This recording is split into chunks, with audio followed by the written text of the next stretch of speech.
All right, geometric probability. These are also popular problems in standardized tests and so on. You'll probably see this on your ACT, SAT, and other courses in the future. And it's fairly logical. It's a nice intuitive little problem set. And let's go ahead and get started. I have 3 examples, but first I want to go over a couple of tidbits. The first one is probability is basically the number of ways something can happen over the number of ways, the total ways. That's basic probability. Now when we're doing geometry, think dartboard type stuff. What is the probability of hitting one of the shaded areas? Well, you got to take the area of the big, subtract it from the area that you're trying to hit, and divide it by the total ways you can actually hit that puppy.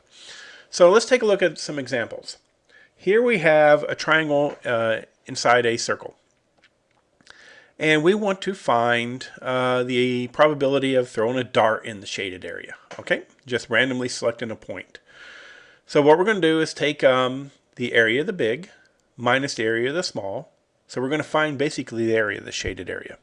So area of the shaded area. So let's go ahead and do that. We know our radius is equal to 6. So area of the big is equal to pi r squared, which is 36 pi. Remember, we use pi. And the area of the small is equal to 1/2 base times height. So our base is 6. Our radius is 6. We have an isosceles, right? So that is 6.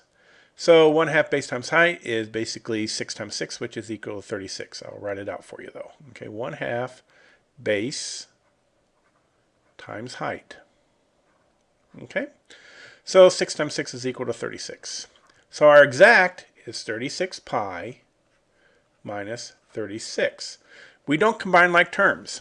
Okay? Unlike terms. These are not like terms. So we just can't call that pi. That would be a no-no. Now, what we want to do is do the area of the whole thing. Well, the area of the whole thing is 36 pi. Okay? And we are going to be using the calculator on these. Even though this is technically my answer, it doesn't make sense because in probability we want to boil it down to a percent answer. So I'm going to have to use the calculator. So here we go. I could do this one of 2 ways. I can use my little fraction button. So I do 36 shift pi minus 36. Then tab on down and do 36 pi in the bottom. Okay? Hit enter. And it's 0.68. We're going to do percents, and we usually round our percent to the nearest point. So it's here we go. Come on, baby. 0.682, basically, which turns into 68.2%.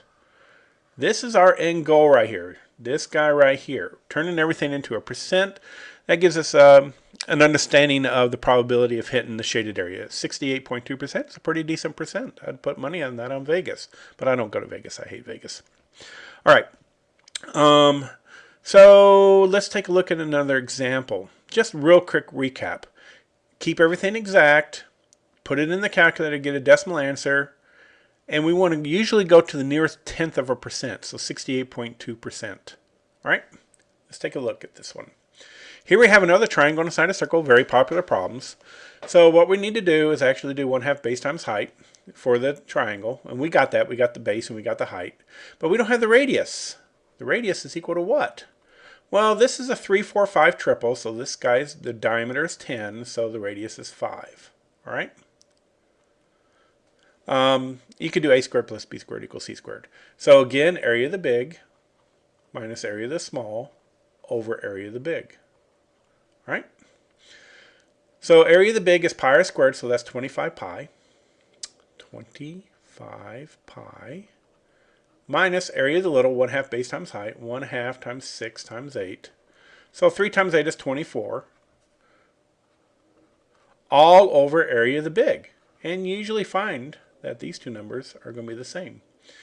I'm going to put it in the calculator again, and I'm going to use my little fraction button because I'm lazy.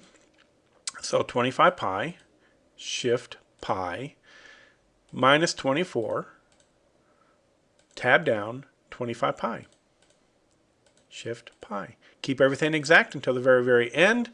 0.6944, so 69.694. percent. So 694, which turns into 69.4% is the probability of hitting the shaded area with a dart or whatever you're trying to do. Last example, circle inside a circle. So again, it's going to be area of the big minus area of the small over area of the big. And that's supposed to be an S. And that's supposed to be a B, whatever. Okay, so area of the big, here's my radius is equal to 6. So area of the big is 36 pi. All right? Minus area of the small, well, guess what? That's diameter is 6. So radius is 3. So that's 9 pi. All over 36 pi. Geometric probability is actually kind of easy as long as we don't torture you too much. There's some interesting problems. I'm going to give you a couple for your homework. So again, I just come over to my fraction key. You could do it in parts too if you don't have one of these calculators.